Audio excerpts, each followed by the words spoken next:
اچھا، اس کے علاوہ میں آپ کی خدمت میں عرض کروں یہ کتاب الاحادیث المختارہ لضیاء المقدسی جزء اول، اس کے مقدمے میں ضیاء مقدسی فرماتے ہیں کہ میں نے اس کتاب میں صحیح احادیث جمع کی ہیں.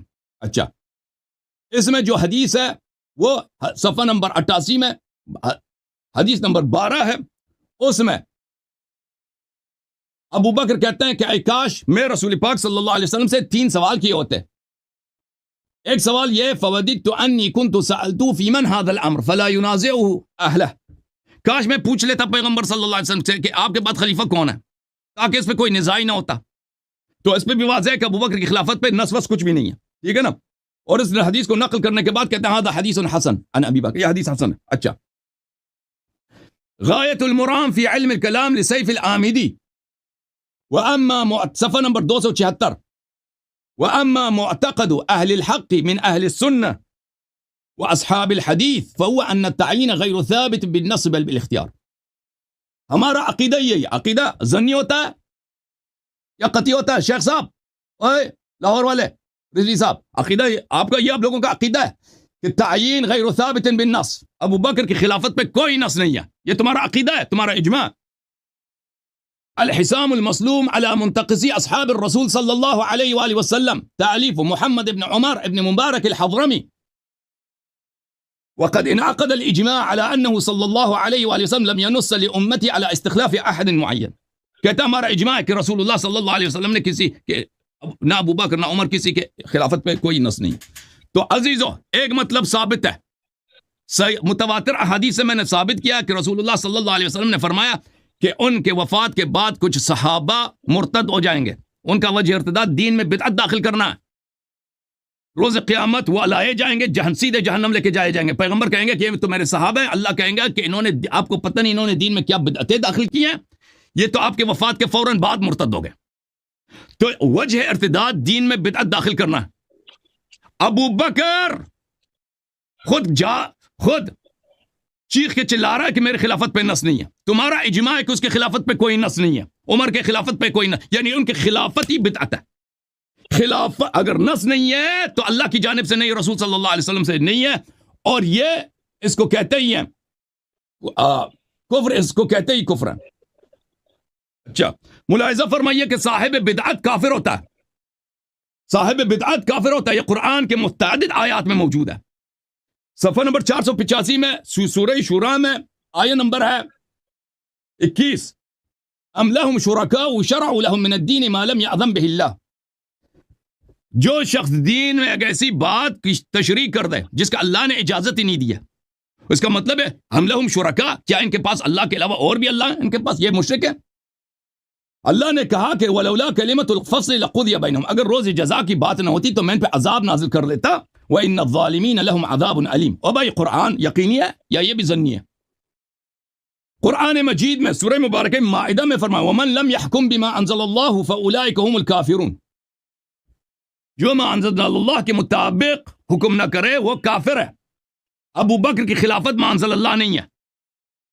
ابو بکر نے اپنے آپ کو خلیفہ کہلایا ہے، پر اس نے اپنے بعد عمر کو بھی خلیفہ بنایا، تو دونوں دین سے ختم، خارج ہو گئے، عدم اسلام ثابت ہو گیا. ومن اظلم ممن افترى على الله كذبا او كذب بآياته انه لا يفلح الظالمون. اس شخص سے ظالم تر کون ہے جو اللہ کی آیات کی تکذیب کرے یا اللہ پہ کذب افترا کرے، دین میں جو بدعت داخل کرتا ہے، جو کہتا ہے میں خلیفہ رسول ہوں. رسول صلی اللہ علیہ وسلم نے اس کو خلیفہ نہیں بنایا، اس نے اللہ پہ افترا کیا، رسول پہ افترا کیا. اللہ نے فرمایا اس سے ظالم تر شخص کوئی نہیں ہے. اور یہ کہ آپ اللہ پہ افترا کریں یا قرآن کی آیات کی تکذیب کریں برابر ہے. قرآن کی آیات کی تکذیب سب جانتے ہیں کہ کفر ہے. تو پتہ چلا کہ آپ کے دونوں خلیفے بلکہ تینوں خلیفے ہیں. انہوں نے خلافت کا ادعا کیا ہے، خلافت ان کا منصوص نہیں ہے، اللہ اور رسول صلی اللہ علیہ وسلم کی جانب سے نہیں ہے، یہ لہٰذا یہ بدعتی ہیں، یہ کافر ہیں. ومن اظلم، سورہ مبارکہ میں عنکبوت میں، ومن اظلم ممن افترى على الله كذبا او كذب بالحق لما جاء اليس في جهنم مثوى للكافرين. اور بھائی اس سے زیادہ گناہگار کافر کون شخص ہے جو اللہ پہ افترا باندھتا ہے؟ کیا جہنم کافروں کا ٹھکانہ نہیں ہے؟ تو بہرحال میرے محترم ناظرین، میں نے یقینیات سے ثابت کر دیا، یہ سب باتیں ان میں کوئی بات ضنی نہیں. ابو بکر نے خلافت سنبھالا ہے، یہ یقینی ہے. عمر نے خلافت سنبھالا، یہ یقینی ہے. عثمان نے خلافت سنبھالا، یہ یقینی ہے. ابو بکر کی خلافت پہ نص نہیں ہے، یہ یقینی ہے. میں نے متواتر سے بتا دیا، ان کا اجماع اسی بات پر ہے. ٹھیک ہے نا. ابو بکر کی عمر کی خلافت پہ نص نہیں ہے، میں نے تواتر سے ثابت کر دیا. ان کا اجماع اسی مسئلے پر ہے.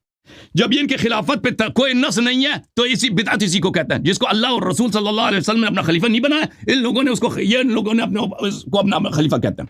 تو پتہ ہے یہ چلا میرے محترم ناظرین کہ ان کے دونوں بلکہ تینوں خلیفہ دین سے خارج ہیں. میری بات ختم ہے، اب جواب دے دو. رضوی صاحب آپ کی باری ہے. یہ مطالعہ کر رہا ہے بھائی. کاٹ کے بھاگ گیا رضوی کاٹ کے بھاگ گیا.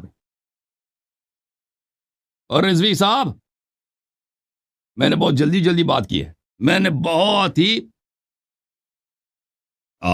مختصر بات کیا. ہاں رضوی صاحب آ گئے. میری باتیں سن رہے تھے آپ یا مطالعہ فرما رہے تھے؟ میری باتیں سنی ہے.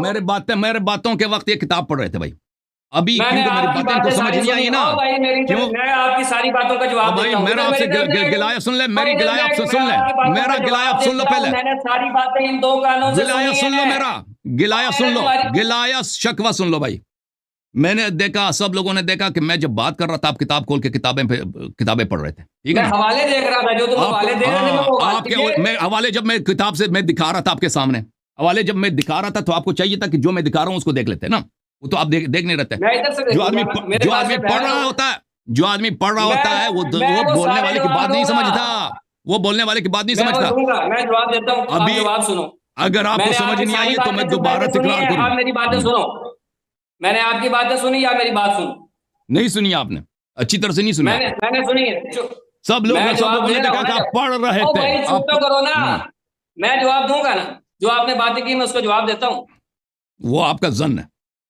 میں اس کا جواب دیتا ہوں جو آپ نے باتیں کی ہیں ساری دلائل کا میں جواب دیتا ہوں. سنو توجہ سے. میں آپ کی بات کے دوران نہیں بولا، آپ نے نہیں بولی. چپ کر کے میری بات سن لیں گے. سن لیں. جتنی دیر میں بات کروں گا آپ نے میری بات سننی.